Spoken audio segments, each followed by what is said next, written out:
नए वीडियो आपको लगातार मिलते रहें।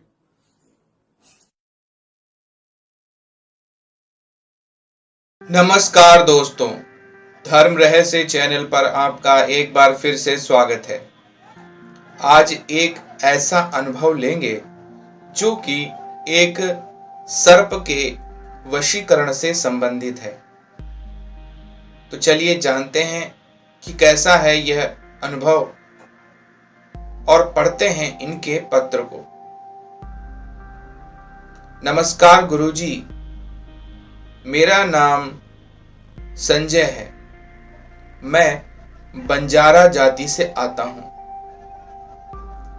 मैं आपको यह बताना चाहता हूं कि मेरे दादाजी, जो कि एक बड़े बंजारे थे, उन्होंने अपने ही गांव में एक बार एक नाग की सिद्धि कर ली थी। उस नाग को उन्होंने अपने वश में कर लिया था। मैं उनकी कहानी ही आज आपको बताने जा रहा हूं। गुरुजी, यह बात आज से 60 साल पहले की है। 60 वर्ष पूर्व, जब गांव क्षेत्र बहुत ही अधिक विकसित नहीं हुआ करते थे और वहां पर सभी कार्य लोगों को मिलजुल कर करने पड़ते थे और शहरों से संपर्क ना के बराबर हुआ करता था। गांव अपने आप में पूर्ण होते थे और उन्हें जो कुछ करना होता था वह स्वयं ही गांव के लोग आपस में अपनी समझ से कर लिया करते थे। ये वो दौर था जब व्यक्ति गांव से बाहर केवल रिश्तेदारी के लिए या कोई सामान बेचने के लिए ही निकला करता था, वरना उसका गांव ही उसकी अपनी दुनिया हुआ करती थी। हमारा भी गांव ऐसा ही था। बंजारा होने के कारण इधर उधर जरूर हम लोग जाते थे, लेकिन वापस कुछ समय बाद अपने गांव आ जाया करते थे। एक बार मेरे दादाजी अपनी गाय को गांव के बाहर बांधकर कुछ विशेष कार्य कर रहे थे। तभी उन्होंने एक नाग को आते हुए देखा। वह नाग एक कुएं से निकलकर तेजी से दौड़ता हुआ गाय की तरफ आया और उसने उस गाय को डस लिया, जिसकी वजह से गाय तड़पने लगी। वह नाग भागकर फिर से कुएं के अंदर चला गया। मेरे दादाजी ने यह सब कुछ देखा था। उन्होंने गाय को बचाने की भरसक कोशिश की, लेकिन वो इसमें सफल नहीं हो पाए और आखिरकार गाय मारी गई। सब लोगों ने इस बात का इल्जाम मेरे दादाजी पर देना शुरू कर दिया कि तूने अपनी गाय को नहीं बचा पाए हो। गाय को बचाना कोई साधारण बात नहीं थी। उस जमाने में जानवरों के डॉक्टर मिलना नाक की बात थी। ऐसे में वो करते भी तो क्या। कुछ दिनों बाद उन्होंने एक नई गाय फिर से खरीदी और उस गाय को वह भोजन पानी देने लगे। और एक बार फिर से जो उनके साथ घटित हुआ, उन्होंने उस बात की कल्पना भी नहीं की थी। एक बार जब वह उसी गाय के समीप टहल रहे थे, तो उन्होंने एक बार फिर से उसी कुएं के अंदर से एक नाग को दोबारा से निकलते हुए देखा। यह देखकर वह आश्चर्य में पड़ गए। वह नाग बहुत तेजी के साथ उस गाय की ओर दौड़ा और उसने गाय को डस लिया। यह घटना दूसरी बार घटित हुई थी। यह एक खतरनाक बात थी। यह कोई साधारण बात नहीं नजर आ रही थी। कोई नाग भला ऐसा क्यों करेगा कि वह गाय को बार बार डसे। दादाजी जब तक मेरी गाय को बचाने की कोशिश करते, उस गाय की भी मौत हो गई। अब इस बात से मेरे दादा बड़े ही ज्यादा परेशान हो गए। बिना गाय के कैसे जीवन कटेगा। दूध, घी, मक्खन, दही, छाछ, ये सारी चीजें गाय के माध्यम से ही प्राप्त होती हैं। अब अगर गाय ही नहीं पाल पाएंगे तो जीवन चलेगा कैसे। इस बात से वो बहुत अधिक परेशान हो गए। उन्होंने गांव के कई लोगों से इस बारे में बात की।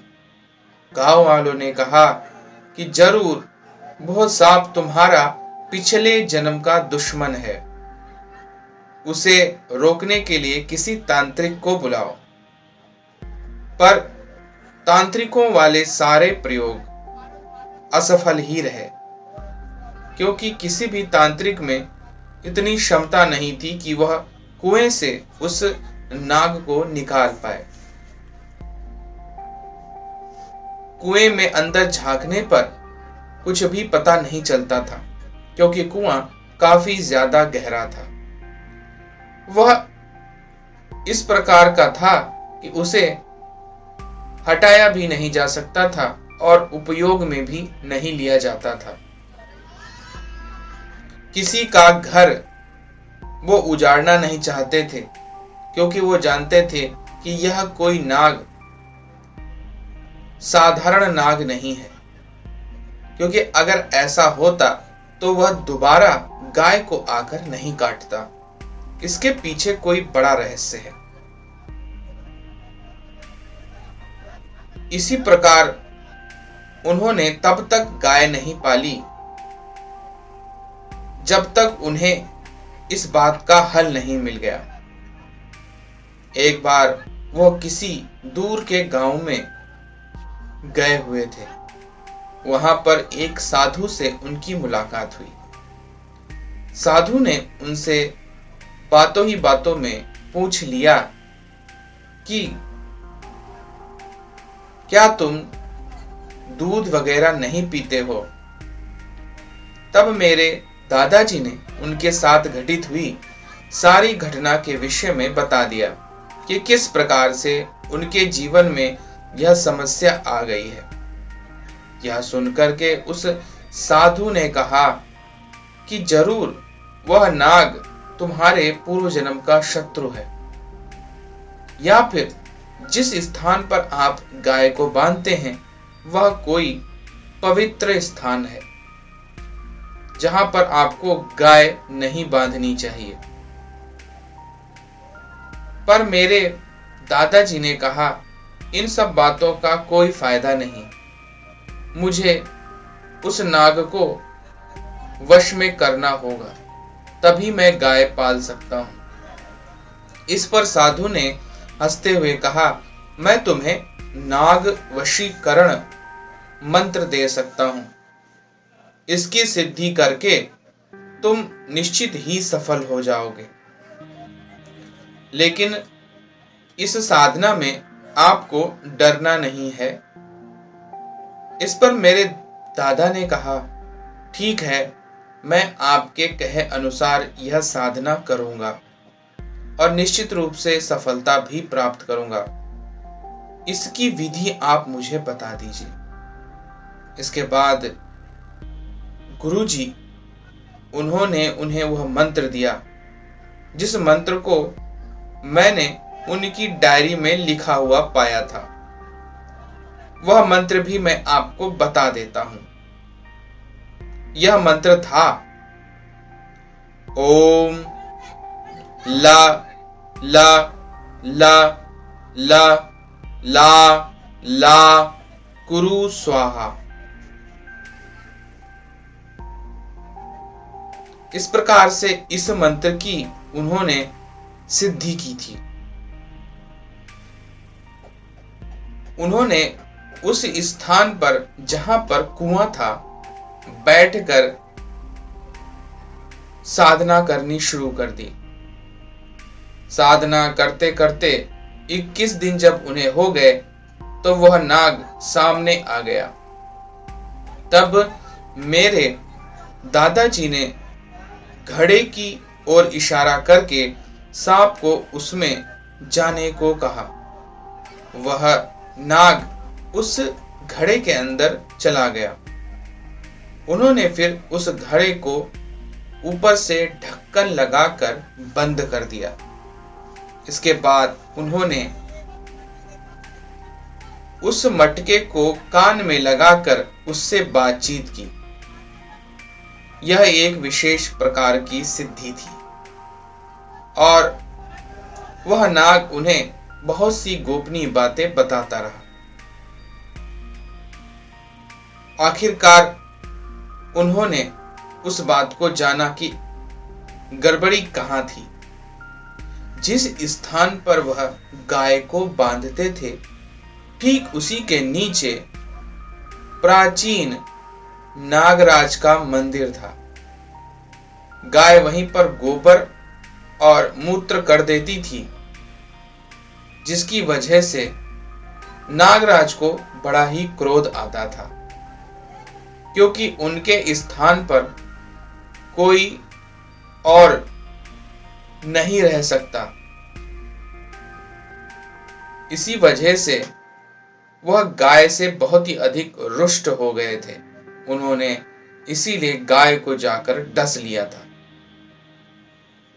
अपने स्थान पर किसी और की उपस्थिति उन्हें वैसे भी पसंद नहीं होती है।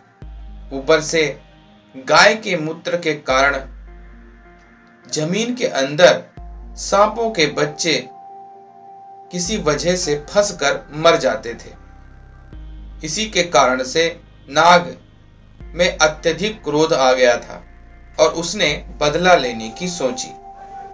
जमीन के अंदर से ही कुएं के रास्ते से निकलकर उसने इसी कारण से गाय को डस लिया था और इसी के कारण गाय की मृत्यु हो जाती थी, जिसके कारण मेरे दादाजी बहुत अधिक परेशान थे।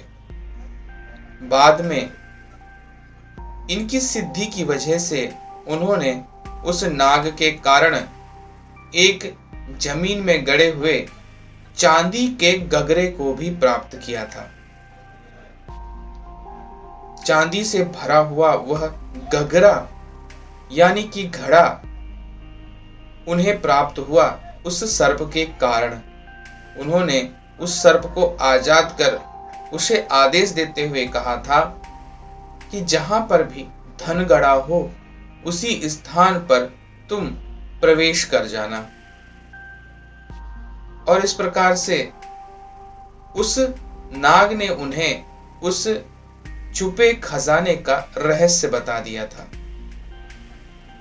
उस दौरान लगभग 5 किलो चांदी उन्हें प्राप्त हुई थी और इससे वह धनवान हो गए थे।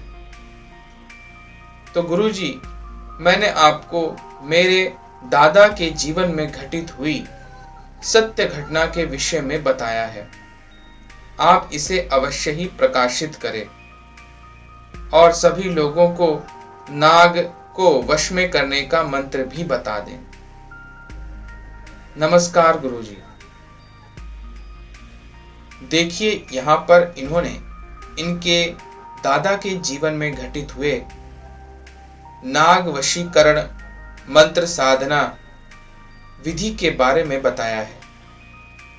इस मंत्र के माध्यम से आप सांप को अपने वश में कर सकते हैं, लेकिन इसकी पूर्ण विधान आज उपलब्ध नहीं है, सिर्फ मंत्र है।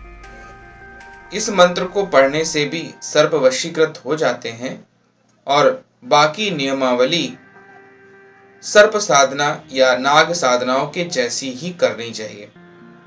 यह एक सिद्ध मंत्र है और इसको पढ़ने से सर्प घड़े में प्रविष्ट हो जाते हैं। बाद में उनको वशीकृत करके आप उनसे मनचाहा कार्य भी करवा सकते हैं। तो यह थी नाग वशीकरण सिद्धि अनुभव। अगर आपको यह पसंद आया है तो लाइक करें, शेयर करें, सब्सक्राइब करें चैनल को अगर चैनल पर नए हैं तो। आपका दिन मंगलमय हो। धन्यवाद।